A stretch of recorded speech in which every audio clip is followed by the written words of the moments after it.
Check 1 2, check 1 2. All right, let's get this party started.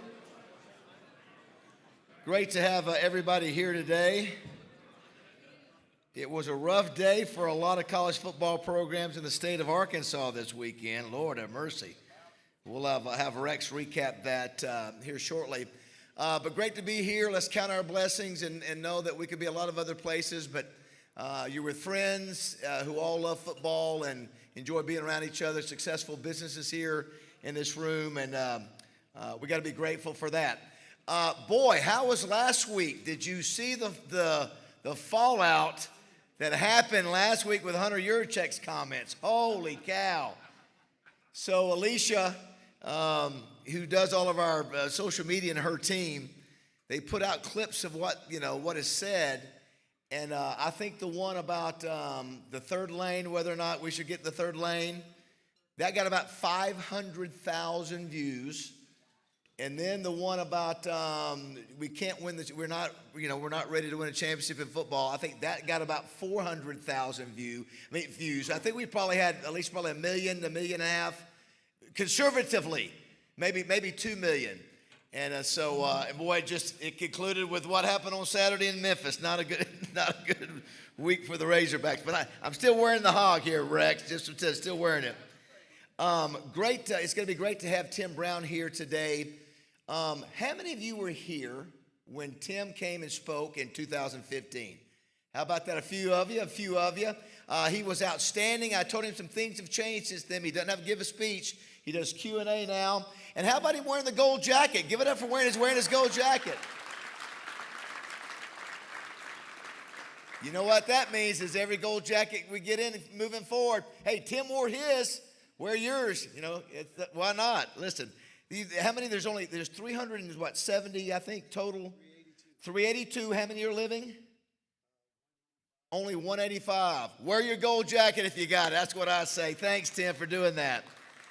Next week, we have Craig James, the other half of the Pony Express. We had Eric Dickerson last year. That was really intriguing and entertaining. I think Craig James will be as well. He's an outspoken guy and is very opinionated, so look forward to having him.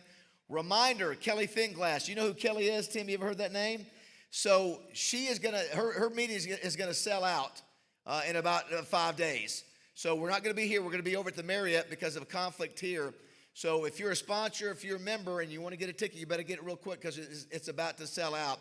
I was going to try to bring in some of the cheerleaders with her, Tim, but they're too darn expensive. Good Lord. She's expensive as it is anyway. So also, we want to go ahead and announce our pop-up winners. You can see where Tim has signed it right here. A Heisman 87 Hall of Fame. Is that 15? Yeah, 2015. Love it when you can do that. Of course, we've got our 3 gold jackets up there, Willie Rofe, Dan Hampton, and Cliff Harris, who Tim knows very well and speaks highly of. All right, here's our winners. 041780. 041780. Where's my Price is Right? Stand up and yell, winner. 041780. I'll pull another one if I have to. Going once, going twice. All right, here we go. 041793. 041793. Uh-oh. What? We got a winner. All right, back row back there. All right, so that's one. Where's the bucket at? I need to get the bucket. Did Debbie take the bucket? Give me we'll get it to you. You need to pull one more. Nobody have claimed this other one. Oh, you only have one. I thought we had 2. I misspoiled. Never mind. Only one we had 2 last week. I'm sorry. All right, sorry. Hey, and also, before we bring up Pigskin to give the prayer, did you hear the SEC office has announced our 3 annual opponents from the SEC for the next 4 years, right? For the next 4 years. They are Missouri, Texas, LSU. How about that? So I know everybody says, oh, it's LSU, but you know what? My goodness, that's what we had going. It was a fun series. And bring it back. We'll whip those Cajuns one way or the other. So I like it. And if you look at the matchups that the commissioner made, you saw a lot of the old rivalries are coming back. Texas OU, everybody, all the rivalries that meant something, I think, are back. And so, anyway, that's just breaking news a few minutes ago. We didn't have Chuck Monin last week. We had Randy Allison, who did a great job with the prayer, but I have Chuck Monin back, the official minister of our Touchdown Club. He's with the Pinnacle Church of Christ. Come on up, Chuck. This prayer will be a lot shorter than last week's prayer from what I heard. But thanks, Randy. Tim, I'm assuming you and David are going to get off into the weeds telling some Coach Holt stories. A real quick one before we pray. So I was at a banquet a few years ago, and the coach was signing pictures and all this other stuff, and he's a bit mercurial. And one of the guys sent me back there. He said, now listen, Coach is in a bad mood right now, so you better be careful. So I walked up to him, and he stuck his hand out. He said, hi, I'm Lou Holtz. I said, hi, I'm Chuck Monan. I said, I wish I could say it was a pleasure to meet you, but I'm feeling kind of nauseous right now. And he looked at me like, what's wrong with this guy? And I said, I'm a Michigan fan, and you ruined a bunch of our seasons, you and your guys. And he said, weren't those great games? And he just went off. But I'm saying this, I have no love for Notre Dame at all. In fact, when Tim walked in, I thought it's nice that he's landed on his feet. He's selling real estate for Century 21 with that jacket.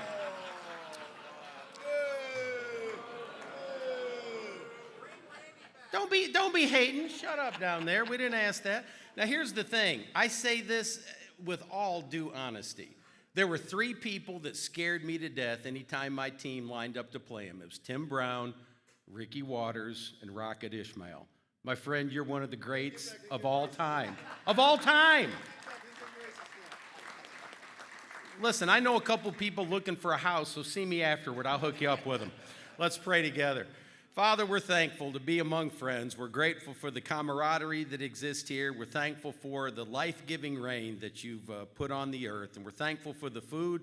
We're thankful for Tim Brown, for the life that he has led, for the example he's been to so many. Be with him and be with his family in the days ahead. In Jesus' name we pray. Amen.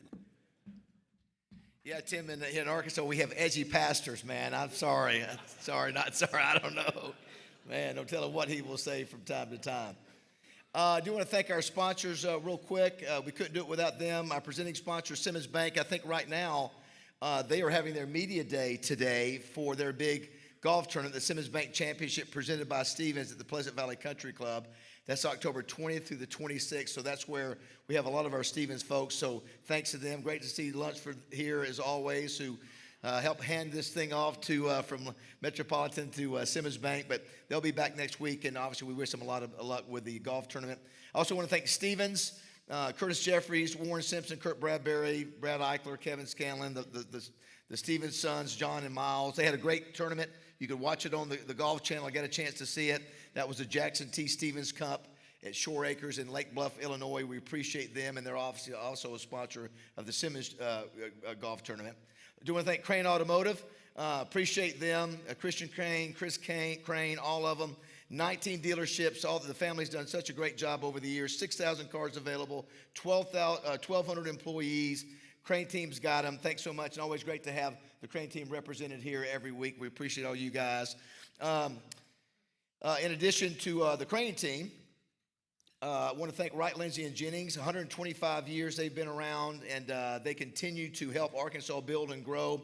They have one of their attorneys here, a special guest, Patrick Wilson. He has a unique construction law practice, so if you're facing a tough construction legal question, he's the guy. He's been around a long time. He's a Jacksonville native, Catholic high grad, proud Razorback alum. Where's Patrick at? Patrick, great to have you back again. Good to see you. I appreciate Wright, Lindsay, and Jennings and all they do. Judy, Henry. I know with all the talk with Sam Pittman and all the contract stuff, it's sort of interesting. I almost called Judy to say, what was the contract you had with Sam Pittman? Don't know. Anyway, that's for another time. Do want to thank Oakland Hot Springs, Zach Gillum, Wayne Smith, all the gang over there. I bounced back on my picks. I was 2-1 in the NFL. If you hadn't downloaded the Oakland Sports app, you don't have to play with a lot of money, $5, $10, $1, doesn't matter. But I'm back in the NFL, 2-1 this weekend, and I still struggled. You know what? I got sucked into betting for the Razorbacks. I did it, dadgummit. I said I wasn't going to do it after I lost the first game, and did it. They sucked me back in. They not going to do it again, never again. So, but download the Oakland Sports app and have a lot of fun. You can bet against me, whatever I pick if you want to. Summerwood Sports, amazing sports complex, 40,000 square feet in Bryant. basketball, volleyball, birthday parties. Great to have the Hendricks family here and all that they do and what they do in the community. We appreciate you guys. And if you're looking for a place that's growing and unique, go out there and check out that complex. It's one of a kind, not only in Arkansas, but in the South. Double B's owner Steve Lytle and GM Ed Light, we appreciate them. 34 locations across the state. Hot delis and pizza, gas it, grab it, and go.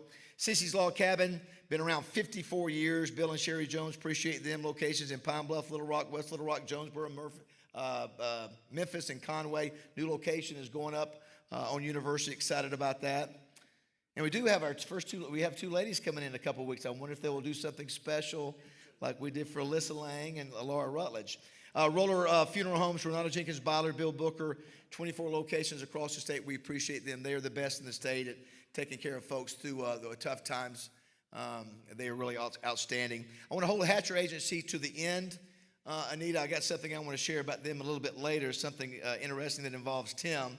Let's go to Advantage Service Company. Thanks to Kevin Brooks, Matt Bailey. Appreciate you guys.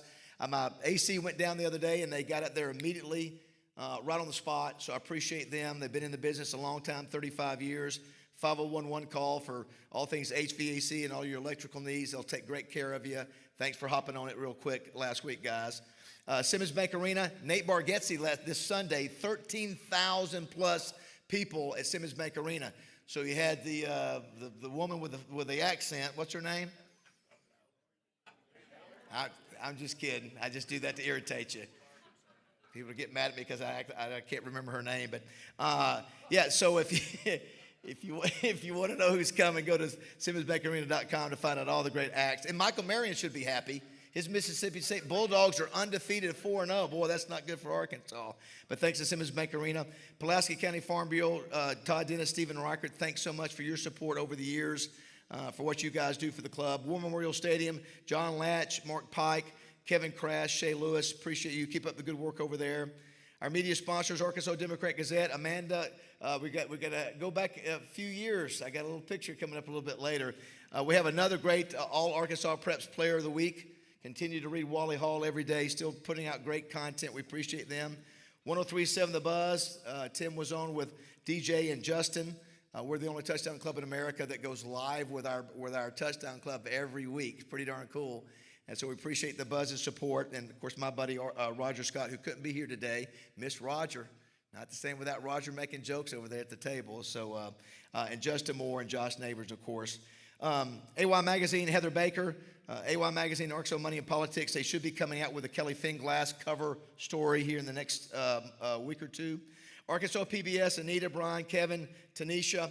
Excited about the announcement of Carlton Wing becoming the new executive director. We all know Carlton, so we're excited about that. He's an old sports guy, and he's a local guy. So really look forward, and this group right here is the best there is, and appreciate you guys, and look forward to continue to work together with Carlton. JF Media and Marketing, Alicia Dover and Jeremy Flynn.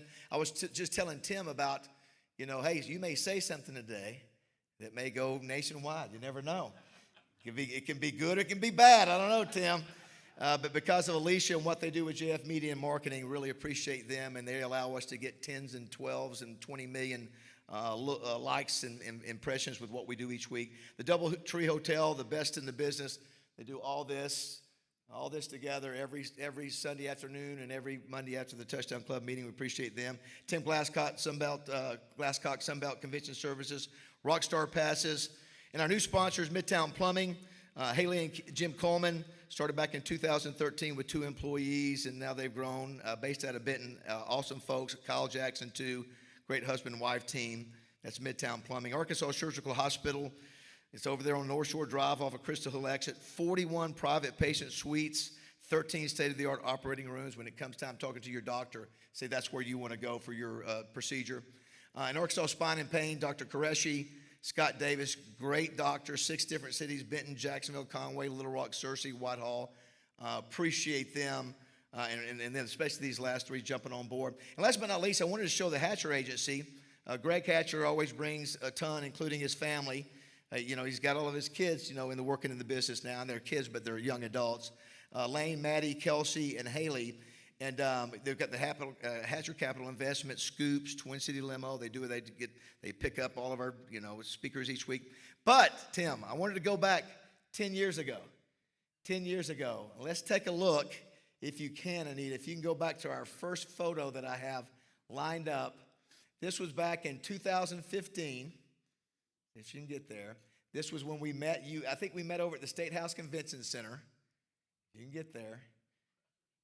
There we go. So that's Amanda Copley, and that is Lane Hatcher as a sophomore. That's Tim Brown to the right. So he was being honored. Go to the next one. So that's Lane and Greg. So you were either 15 or 16 years old there, Lane. And Tim, what's crazy is that young man, as a 15, 16-year-old, little did you know that he would go on to throw for a national record 15,000 yards in his high school career, 185 touchdown passes, and would end up playing at Alabama and Arkansas State and others. And that was exactly 10 years ago. And what's crazy is that Lane is getting married, of all days, when? This Saturday, when Notre Dame plays Arkansas. So full cycle there.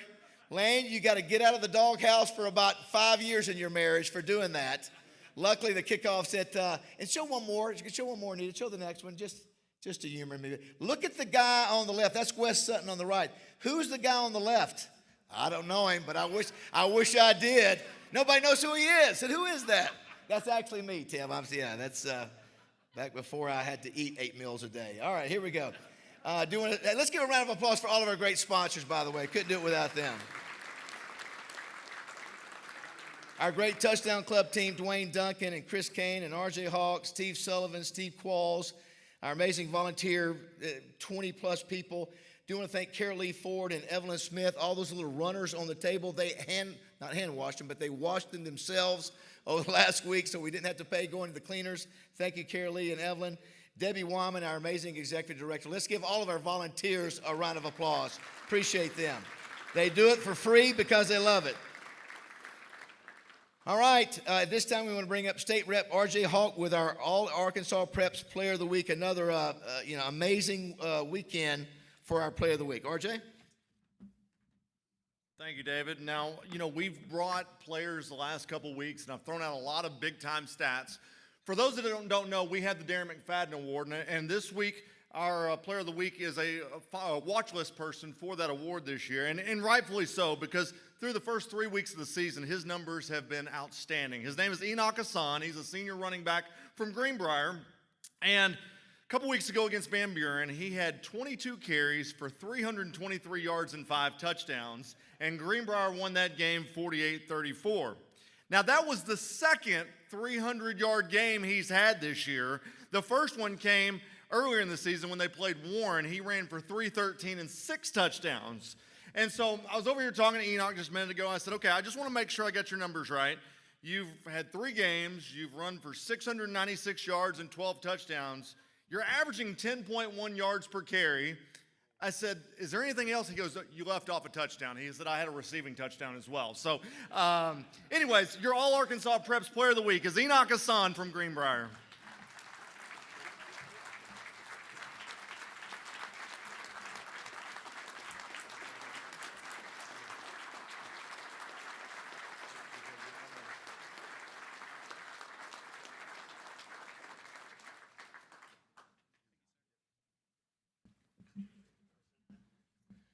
All right, I hope the Rex will keep this pretty quick because listen, we don't need to go through the pain of hearing what happened on Saturday. And this was one of those ones I know there's other games to cover, but this was one of those I think we said on the buzz quite a bit that was a must-win.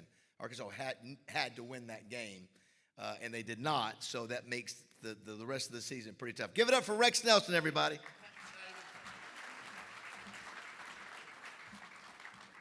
Pigskin may be our official minister of the Little Rock Touchdown Club, but David has given me a new title. He's letting me announce it. He didn't announce it. But I am now the minister of positivity for this club. No matter how our teams do, we're going to be positive. Norman Vincent Peale ain't got nothing on me, David. We're going to stay positive up here from now on. Think about it. We get to go out and enjoy the greatest sport in the history of the world every Saturday, regardless of outcomes. And then we get to come here to the best football club in America every Monday and join together with our fall family, as I call it, because I only see some of you in the fall. So, to quote the great John L. Smith, smile. It is an honor to be able to follow the University of Arkansas. One of the great moments in the history of this club, right, David? I'll tell Tim. So John L. Smith comes in. We're nationally ranked going into the season. You remember, David, was an abysmal season. But he is speaking here, and back then the tables were a lot closer, and I'm sitting right to the right. And he says, it is an honor to be the head football coach at the University of Alabama. And I'm whispering, Arkansas, Arkansas. And he didn't catch it, and that had gone viral before the meeting was even over. On ESPN, it was all over the country. We need to put together a list of maybe our top 10 moments in Touchdown Club history, David. That would be on it. All right, I'm going to make this fast. Like I always say, for you old-timers, it's like castor oil. Let's swallow it quickly here. Memphis 32, Arkansas 31, another late turnover. And I've got to tell you, some of the worst tackling I've ever seen. David, you were a linebacker. Do they not do tackling drills anymore in this era? You don't do much live stuff, I know, anymore. Wow. All right, the Razorbacks, as you know, had driven 68 yards. They put themselves in a position to win the game. No. Memphis had been down 28-10 in the second quarter. That was the largest comeback by an FBS team so far this season. Now, this is a good Memphis program. It is their 13th home win in a row. They are now 30-6 at home under Coach Ryan Silverfield. Arkansas, though, and God, this is the stat. It's not just that you lose, right? It's how you lose. Arkansas is 7-19 in one-score games under Sam Pittman. 7-19. First loss to a non-Power 4 since Liberty in that awful homecoming game back in 2022. Memphis outrushed Arkansas 290-175. Taylon Green was 18 of 34 passing, 325 yards, but 2 costly interceptions. So I try to go on, but it doesn't get any better. ASU, you play Iowa State off its feet. You almost beat Iowa State. You cannot lose to Kennesaw State the next week. They lose to Kennesaw State, 28-21. Kennesaw, in fact, jumped out to a 21-0 lead in the first quarter. They're now 2-2. Kennesaw is. ASU is 1-3 at this point. UCA, well, that was a long trip, Chris. I hope you ate well, at least. UCA 1-3. 45-16 loss to Sacramento State.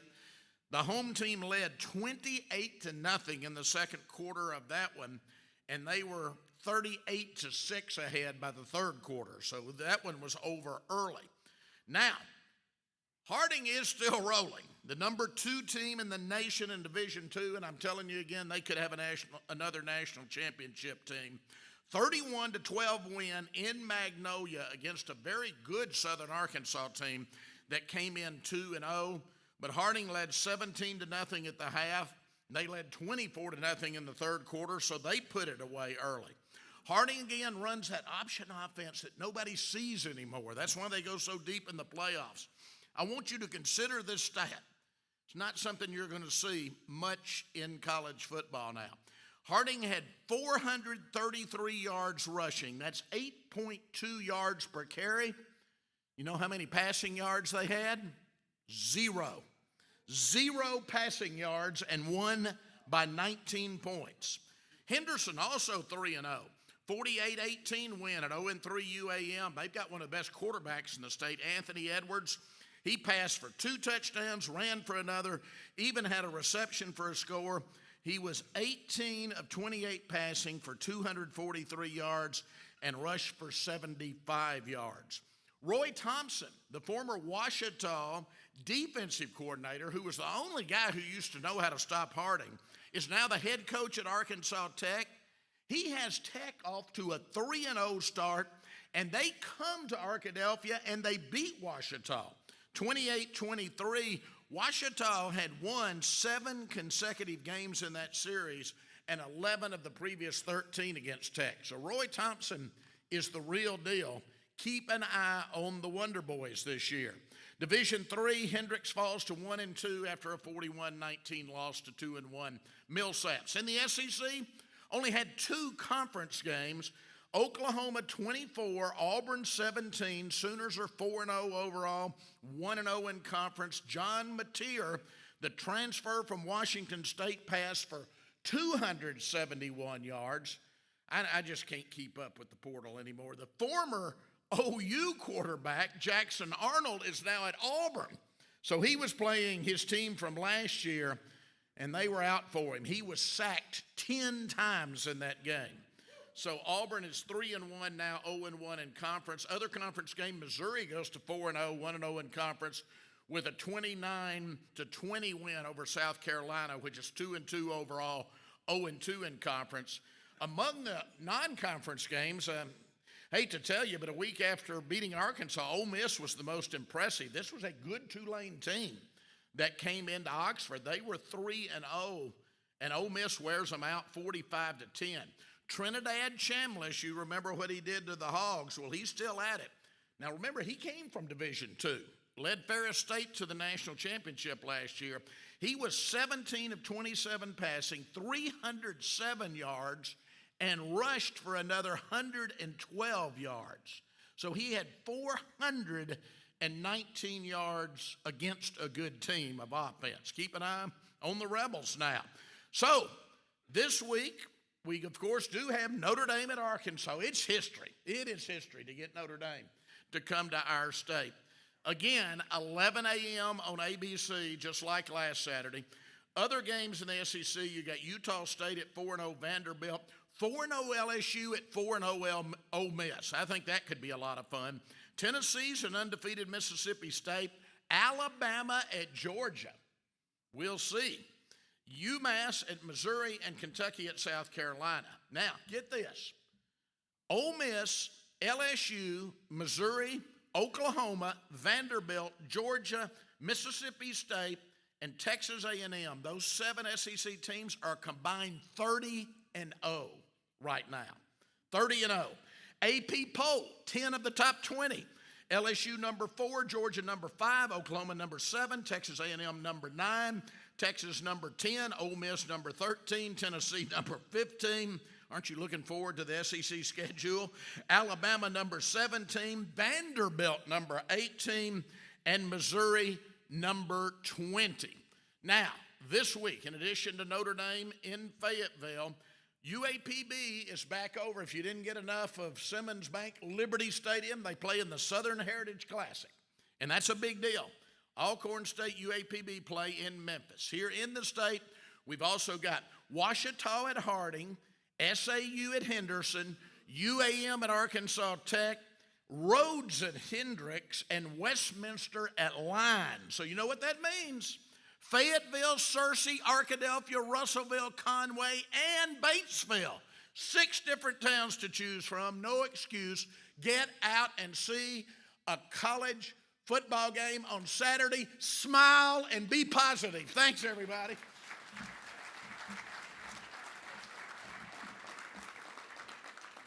Thanks, Rex. I wonder if we could do like as Rex does that, a little map that pops up. And each city that he does, it shines.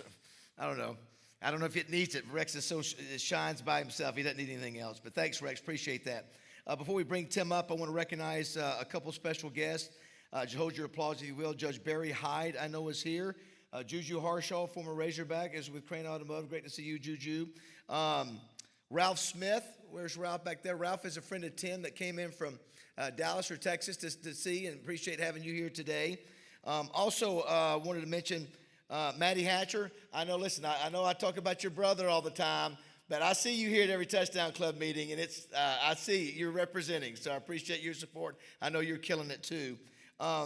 Exactly. And the main thing is here is that, Tim, one thing about our group, this is a great group of companies, a great group of people. This is a community.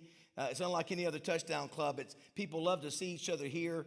It doesn't matter who the speaker is. If we get a great speaker, that's great. If we get somebody who's not well known, doesn't matter. We're still going to gather together. So I'm very appreciative of the support this club gives and how they support one another.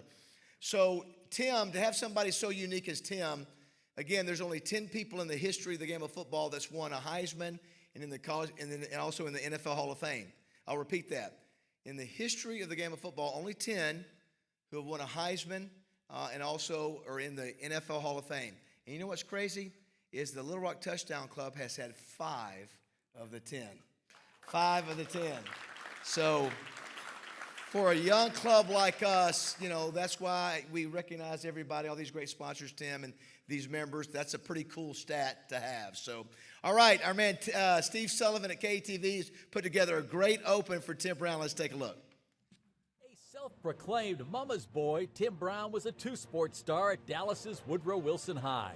He was an instant hit at Notre Dame. He set the freshman record with 28 catches. As a junior, he set a record with 1,937 all-purpose yards. In touchdown, Timmy finished his college career with 137 catches and a school record 5,028 all-purpose yards. And the two-time All-American became the first receiver to win the Heisman Trophy. I definitely have to thank my family for sticking by me through the bad times and the good times. God bless you all. Thank you very much. The sixth pick in the 1988 NFL Draft, Tim was NFL's leading return man as a rookie. Tim racked up 9 consecutive 1,000-yard receiving seasons with the Raiders and was a 9-time All-Pro selection. He would retire with 1,084 receptions for almost 15,000 yards, 100 touchdowns, and 4,555 return yards. He's a member of both the College and Pro Football Hall of Fame. This is a day that the Lord has made, and we shall rejoice and be glad in it. Please welcome one of the greatest college and pro receivers, the pride of Woodrow Wilson High in Notre Dame, the great Tim Brown.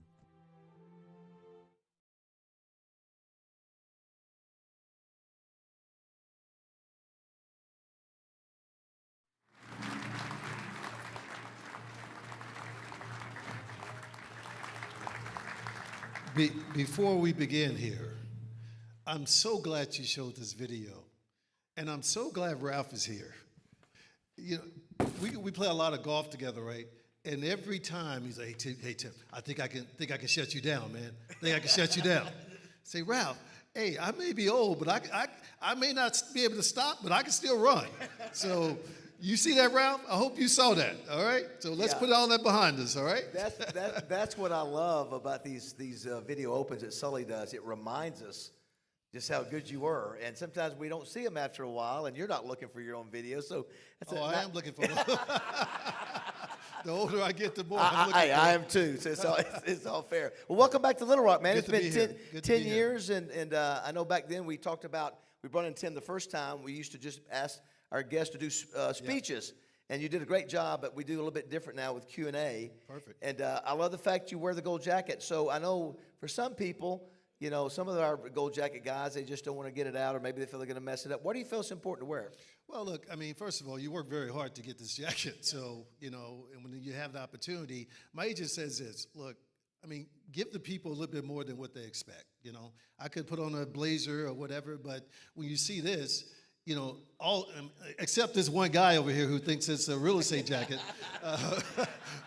Besides him, you know, I mean, I think people, you know, they pause. I don't like to put it on the plane because people really like almost freak out. It seems like, but you know, so I carry it on the plane, but I'll put it on after I get off the plane. So before we get to Arkansas, Notre Dame, you have another connection. You are for folks that don't know, maybe missed it.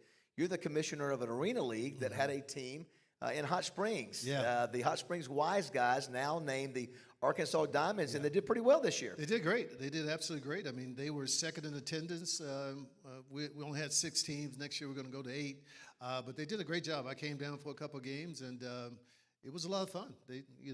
It's what we expected would happen. I mean, this is a great state, and we thought they would adopt to it, and it worked out pretty good for us. Could you imagine yourself playing Arena League? It's a compacted space, and I tell you what, man, these kids play so hard, man. I mean, they're only making $400 to $500 a week. But I tell you what, they give it everything they have. I mean, they're flying over. Yeah, I've seen some of the video of this year. The guys are flying over the padded walls onto concrete. When you get over the padded walls, it's concrete. It's, so it is. No, I love it. I love what they're doing. To answer your question, absolutely not. I couldn't see myself doing what they do. But initially, when I got involved with this, I felt bad because, like, you're paying these guys $400 or $500. But after every game, these kids come up to you and say, hey, man, look, hey, Tim, thanks, man. We appreciate it. I don't know where I would be if I didn't have this opportunity, So for these kids, it's one more opportunity for somebody to pat them on the back to say, hey, good job, so it's working out pretty good. Yeah, I was glad for Hot Springs, and that's great for the community over there. I hope that continues. Yeah. Now, for those who don't know, you grew up in Texas. He has a distinct statistic, the fact that you went to a high school as Woodrow Wilson. Wilson High School. It's the only high school in the history of sports that has not one, but two Heisman Trophy winners, Davey O'Brien and you. That's pretty cool. It is really cool. I met David, his son. He had already passed away by the time I got to Woodrow. But his story is a little different because he got kicked out of his house, and his mom made him go live with his aunt in East Dallas because they were from Fort Worth, which is across the 30 miles away, and that's how he ended up at Woodrow. So I mean, he was a little bit guy, like 5'7" or whatever, but he's a great football player, obviously. And interesting, your team didn't have great success from a win-loss record, but you were one of the. I mean, you were long jumping 24 feet. You were one of the fastest guys in the nation in track, and you were recruited by the Nebraskas, the Oklahomas, the SMU, the Iowas. Again, as I always say, Tim, the statute of limitations has run out on going after players who were offered money back in the day. So, I played around. I'm a little bit older than you, but we all played in that era, especially coming out of Texas where money was flowing. When you were trying to make up your mind, of course, Notre Dame, of course, was the other school that was money ever offered? Was that an opportunity for you? Look, I mean, mama new house, daddy new job, girlfriend come to school with you, $1,500 a month. I mean, I would play basketball games, and I'm really sad that you didn't mention my basketball because I really thought I was going to be a basketball player, not a football player. But I would play basketball games, and I would have head coaches. I won't say who they are. And they would have a guy, right? And the guy would be like hiding in the weeds or whatever. But you shake this guy hand, $1,500. This guy hand, $2,000. I would go home with $5,000 cash, and I didn't know what to do. I couldn't tell my mom and dad. I didn't know what to do. What did you do? I'm sleeping on $5,000 cash. Well, initially, I ended up telling my big brother. Of course, he scolded me to death and, wanted to jump on me, I believe. But I was 16 years old. How am I supposed to know? These head coaches telling me to go see this guy, and I shake a guy's hand, and I got $2,000 cash in my hand. So it was tough, man. I got to tell you this story. This is the craziest story ever. So I'm walking home from high school, which I had done, forever. And out of the blue, my high school principal, pulls up and, hey, Timmy, I want to take you home. I was like, okay, Principal Pierce. I mean, I've been walking home forever, but I'll take it. Takes me right over to SMU, right? Come to find out he was a alumni. I didn't know that. And he was still running the clock for the football games, right? So, of course, they're expecting me. Because, the coaches are all there, and they have me sitting at the head of the table, and they're telling me, hey, what they're going to do. And, I'm 16 years old, so I'm thinking, man, I've solved all our problems at home, right? And all of a sudden there's a knock at the door, right? The secretary comes in, whispers in the coach's ear, and the blood leaves his face, right? So he grabs other coaches, and they're huddling up. And he turned around and he was like, Tim, I hate to do this, but can we put you in the broom closet? I forgot. We were having, the lunch, whatever was Kentucky Fried Chicken, right? We had a bucket of Kentucky Fried Chicken. So I was like, what am I going to say, right? So they put me in a broom closet, with the bucket of Kentucky Fried Chicken. Can't make this stuff up. And I'm literally in the broom closet like this, and I hear the coach say, I would never illegally recruit anybody. And for the first time in my 16-year-old mind, I said, this feels like a legal recruit, This feels like, and, that ended my deal with SMU, because after that, my brother was like, he's 8 years older. It's like, we're not dealing with those guys anymore. So. Yeah, so, of course, that leads to the obvious next question. So that what you're saying is that when Coach Holtz came to recruit you, there wasn't any money in any bags there, Tim. There was no money when you come to play for Lou Holtz at the University of Notre Dame. Remember, Coach Holtz came after my sophomore year. That's right. So Jerry Faust was a guy, and he almost lost me because he was a very touchy-feely guy, and he kept touching my mom. And my dad said, "Dude, you got one more time to touch my mom." To touch my wife, and we're going to have a problem up in here. No, nothing here, Mr. Brown, nothing here. But, look, Notre Dame came selling one thing, and that is, look, your son has 4 years, has 5 years to get a 4-year education.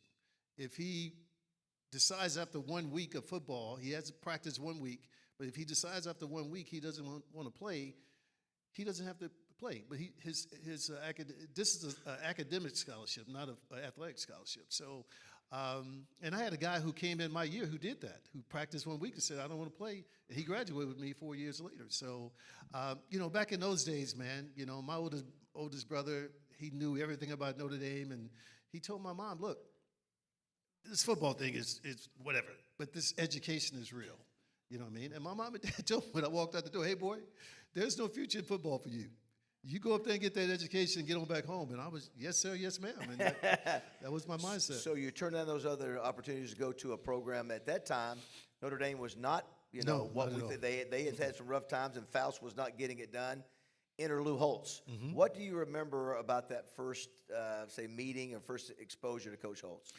Well, so when he first got there, he implemented 5 a.m. workouts, right? So we're trudging through 4 feet of snow to get to a 5 a.m. workouts in January. And we did that for 6 to 7 weeks or whatever. And then we went outside for spring ball. After the second day of spring ball, he pulls me in, right, in the locker room, in his office, and he says, okay, well, tell me the story. I was like, what story, Coach? He was like, why weren't you playing that much? I said, oh, they just didn't play me. Don't you lie to me, kid. You tell me the story now. I was like, Coach, there's no coaching staff in America dumb enough not to play you. Was it drugs? Was it women? Was it grades? You tell me what it was now. I was like, Coach, none of that. They just didn't play me. And he was like, son, let me tell you something. This is 2 days of spring practice. He said, I think you can win the Heisman Trophy. And I literally turned around because I thought somebody else had came in the room. And I said, hey, Coach, look, I came here to get an education. I'm going to go back home, marry my high school sweetheart, be a deacon in the church. And he was like, is that the problem?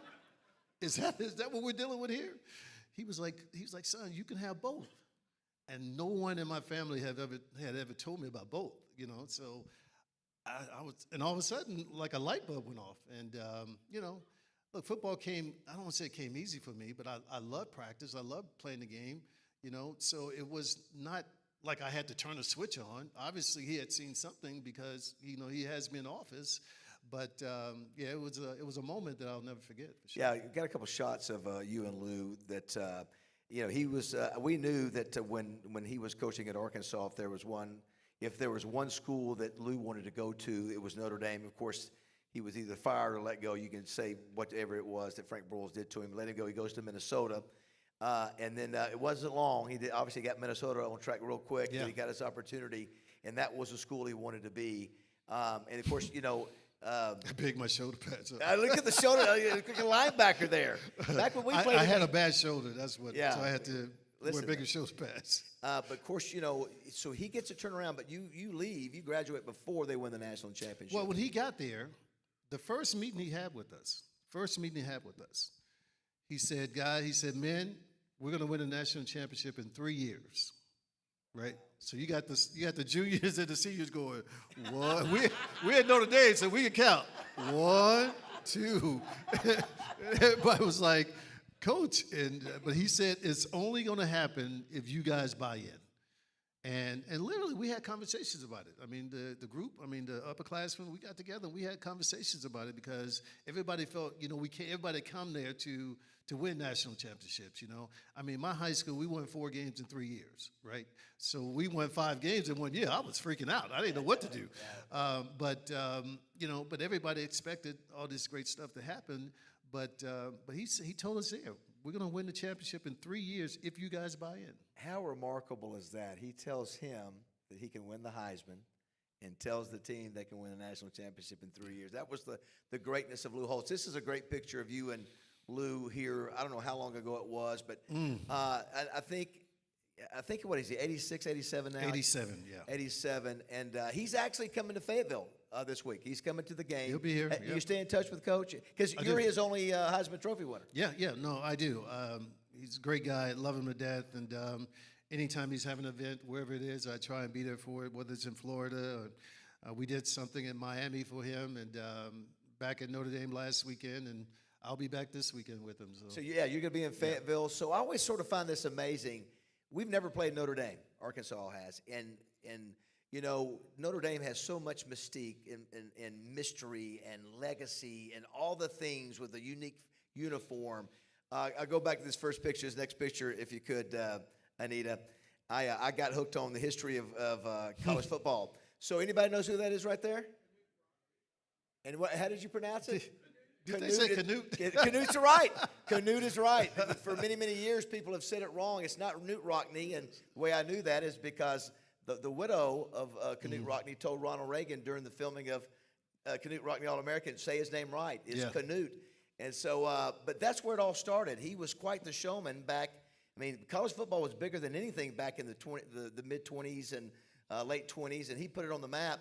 And you go from there, and you look at, you guys have had 22 undefeated regular seasons, 12 perfect seasons, 11 national titles. And you look at all the things that makes Notre Dame unique.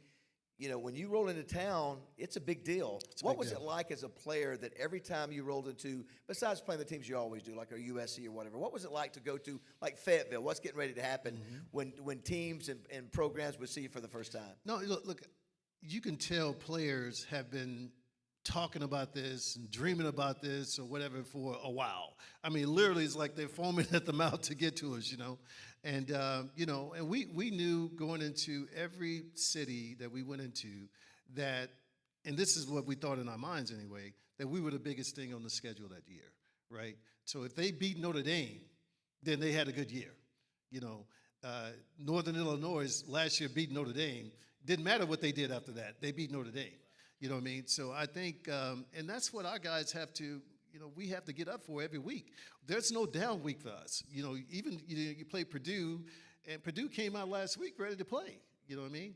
And we know that this week, with the talent that Arkansas has, that it's going to be because we don't have a defense. Our defensive backs just don't come out. They don't come out to play. So, well, not going to say anything. So we got to improve in that area too, Tim. But let me tell you, when I knew that Notre Dame was really special, we had President Reagan to come to Notre Dame. I think he was the unveiling of the stamp, wasn't it? Yeah, the Rockne stamp. And a certain few of us got a chance to go meet him or whatever. But during after his speech, and literally they didn't tell me this until like 10 seconds before it happened. A Secret Service guy comes. I'm sitting 30 yards away, and he comes and said, "President Reagan's about to throw you a pass." And I'm like, "What?" So it was like, so he's standing right there. He's like, "Okay, stand up." And as soon as I stand up, Reagan he throws a bullet. I snatched it out the air. And everybody's like, "Dude, if you don't catch that pass, it's over." But, having a president to be there, man, I think was just an incredible thing. And, you sort of got the feeling, you're a little different. You're a little different. But that's the incredible thing about Indeed. That's the thing about guys who go there. You don't go there just because you think you could be a great football player. You think you could be great in life. You know what I mean? And we have so many guys who are president. The guy who was my right tackle, who's a captain of our football team my senior year, is the president of the NBA, Byron Spirell. I mean, how does that happen? You know what I mean? I got guys who are CEOs of companies, big companies, billion-dollar companies. So it's a different place, man. It's a different place, and the kids there are different. Also, too, when you see the uniform, I think a lot of fans, that unique uniform, if you can't, Anita, this is the picture we always showed once. So back then, it's a different color of the gold helmets than what it is now. So Yes. that's 87 probably. 80, yeah. So let's show some of let's show a picture of the current. That might have been. Yes. So it's a new Glitter. Now, do you like the glitter, or you like the old school? I definitely like the old school, no doubt about it. But that's a little bit too shiny for me. But it looks good in night games, though. Yeah. And so that's another thing, I think, the uniqueness of the uniform, when you try it out on the field, it jumps out at you. It's not the typical uniform. And, of course, you guys have never had to be in a conference. Right. You do your own TV deal. Yep. Of all the games that you played, was there one that stood out of somebody that came in there that said that we're going to show Notre Dame, the truth? Well, the Hurricanes. Yeah, obviously Miami was tough back in those days. Back in those days, we were the ones foaming at the mouth to get to them, and they came in and we started out good, but it ended up not good for us, So those were great games. Those in great that games, series. yeah, no doubt. One of the other things, if you've never been to Notre Dame, Anita, you want to hit this next shot. This is something they call Touchdown Jesus. So this is actually, you can see this outside the stadium where there's Jesus. Looks like he's doing a good signal for a field goal or something. So you've got Touchdown Jesus, and then the next one of the other pieces of history that I think Coach Holtz brought back, Play Like a Champion Today. Every player hits that on the way out. Yeah. But that's also something that's a tradition, probably going back. I think Lou brought that back. Yeah, look, walking out the locker room, everybody can't wait to get to that. Because that's, I didn't have a plaque, but my whole career in the NFL, I would always imagine that plaque was there. And no matter what locker room I came out of, especially when I was at home, I would always hit that spot because, to me, that means a lot. You talked about how you were offered money and you were given money, as a 16-year-old, somebody trying to recruit you. Fast forward to 2025, it's a new world.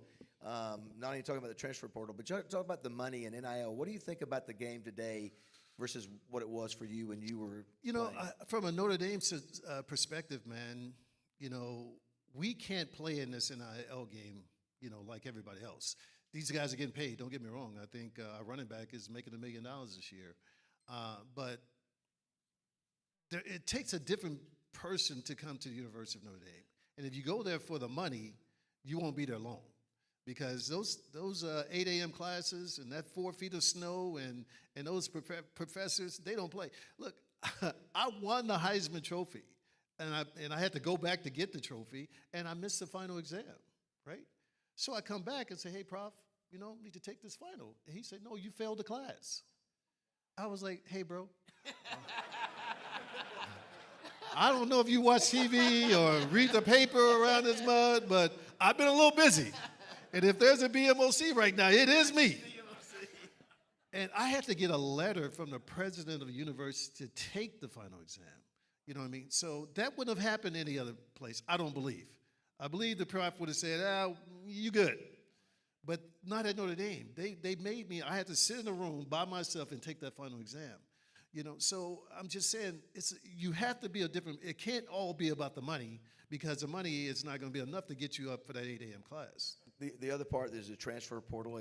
They say that's going to be changed this year. How do you feel about the transfer portal, where basically for the last couple of years you could transfer every year? Yeah, that's ridiculous. You should at least, after your sophomore year maybe, but there are not many freshmen who can come in and play at that level right away anyway. So for them, and that's what got Saban out the game. I was, Coach Holtz, matter of fact, took me to Augusta to play at Augusta, and who comes walking in but Saban? Right? So these two are talking, and I'm sitting there like, I wish I had a recorder. But, and Saban said, look, I had just recruited this freshman 8 months before, and he wants me to recruit him again. He said, it's not going to happen. That's, it ran him out the game, So it's ridiculous, These kids, man, and they are kids. You know, they got to be taught some discipline. And, you know, to be at a place for 2 years, I don't think is that hard to do. How much do you enjoy that stat of you being one of only 10 players to ever play this great game of football, to achieve the highest level in college, which is the Heisman, and also get a gold jacket? I mean, it's pretty remarkable. There's only 10, and you're one of those. A pretty amazing accomplishment. Yeah, look, I mean, being the only receiver. That's right. You know, Well, Johnny Rodgers, you know, they claim at Nebraska he was really a running back and a punt returner. You were the Yeah, true. but he's not in the Hall of Fame. So. No, yes, it's right. And Me and Johnny have had this conversation. That's right. And you're the first true receiver. Yeah. And I was like, Johnny, whatever you want me to say, I'll say, brother, because I'm not trying to be on your bad side. But truthfully, I know. But look, I mean, when it happened, I didn't find out until the day I was getting ready to give my speech at the Hall of Fame. I had a buddy, you know, old country bumpkin guy. Hey, Tim, did you know you're only the 9th guy to win the Heisman and be in the Hall of Fame? I was like, Lee Shaw, what are you talking about, bro? He said, it's got to be 30 guys who have done that. You're only the 9th guy, right? And I'm literally getting on the bus, going to the enshrinement, and I'm Googling how many guys. And at that time, they hadn't had me, so it was only 8 guys. And I was blown away by that. You know, I just thought, my God, you know, if we can do, and we've gotten together and we do a lot of things around the country together, because if you can do that, you know, my God, what else can you get together and do? Well, let me just so you'll know who they are and the ones we've had at the Touchdown Club besides you. Make them guess. Give me a guess. Roger Staubach. we've had here. You got 2. You got me and Roger. Okay. Who else? Who? Charles Woodson. Charles Woodson. The most recent. We didn't have him here. Who? Tony Dorsett. Dorsett. We've had him here.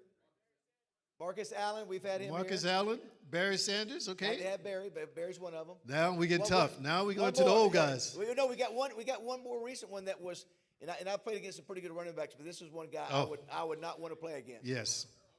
Earl Campbell. OJ is on the list. OJ's on the list. He's on the list. Okay, now we got 2 OGs. Two OGs. That's Two right. OGs. I'll give you a hint. Notre Dame. The Golden Boy. Paul Hornung. And the guy who we have the Darren McFadden Award, but the other award is the National Running Back. The Running Back Award. Doak Walker. Yeah. He was the first. Doak Walker was the first. Yeah. To be the Heisman. Yeah, I think it shows too, Tim, you know, that you can be a great college player. And you know, I think of like Danny Werfel. Man, Danny Werfel was one of the best football players I've ever seen. Yes. But he didn't have the physical skills to do that at the pro level. And I've seen some guys that were great at the pro level that didn't. Maybe they were late bloomers in college. So it really is a remarkable deal. And you started out with the Raiders, and, you know, you didn't come out on fire those first few years, but then boom, boom, boom, it was 1,000 yards, 1,000 yards, 1,000 yards. What do you owe your success to in the league? What do you think? Well, you know, actually my rookie year, I had an incredible rookie year. I broke Gail Sayers, you know, all-purpose, and something that will stand forever because nobody's going to be dumb enough to come into the league returning punts and kicks and doing all the things that I did. My second year, I tore my knee up. So then everything just sort of slowed down for me. Al Davis told me then that I was going to be the best third down receiver, punt returner to ever play the game. But I wasn't going to play on first and second down anymore, right? So that's what I dealt with, 90, 91, 92. I was a third receiver, you know, and I was doing what they asked me to do.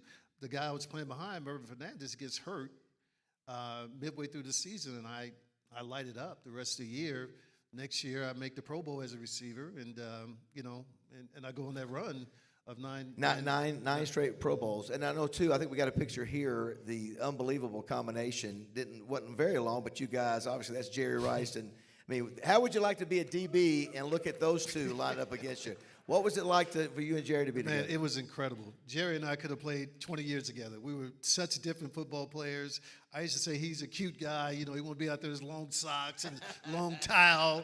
I'm the guy with the big shoulder pads bumping into the linebackers and safeties in the middle of the field, you know. But we literally could have played together all 20 years. And I was told by DeBartolo 5, 6, 7 years ago that in '92 he tried to trade for me, and Al wouldn't do it. I wouldn't do it. And that broke my heart. You know, in 2019, it broke my heart to hear that because, I mean, it would have been an incredible run with Jerry. Jerry's a great guy, man. I tell you, look, there's nobody who works harder at his craft than he did, you know. And, you know, if you ran 10, he was going to run 11.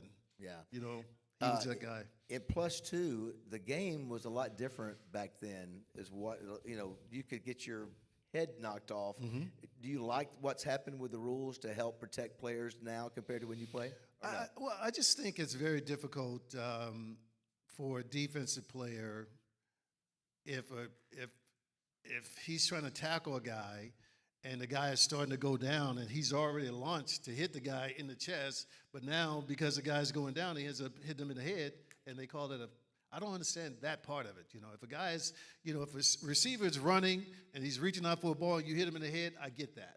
But if a guy's falling down and I've already started my lunch, I don't know how you expect me to change that and not hit this guy in the head, you know. But I saw that a couple of times this weekend, and you know, it just makes the game. It's like, what do you want me to do? What do you want this guy to do? So, you know, I'm an offensive guy, but I would like to see the game fair, and I just think that's one of the things that's unfair out there right now. We'll wrap up with this. Anytime I'm around people that know you, just say, man, what a great class act he is, and Aaron Taylor's a great class act. And I was reading where, if I'm not mistaken, you have like multiple people in your family that are pastors. And is that something? Have you done the pastor thing, or the pastor thing, or thinking about? Hey, not like this guy, that's for sure. It's a different kind of pastor. Look, I am not a pastor, but I mean, that is actually, if I would have spoke today, I was going to talk about my faith. That's what I was going to talk about, because I think, first of all, I like to talk about it because I like to be accountable to as many people as I can be accountable to, because this walk is not an easy walk. And I would love when people hear Tim Brown, they're going to stop and go, oh, let's see what Tim Brown, you're talking about he's a man of God and this and that. But no, I think it is the most important thing that ever happened to me in my life. My mom is a missionary. My uncles was a pastor of a church. My grandfather was a pastor of a church. My brother's a deacon in church now. So, yeah, I mean, this is my life. It is who I am, and I'm very proud of it. Ladies and gentlemen, let's give it up for Tim Brown. Tim Brown, everybody. Great job, Tim. Good stuff.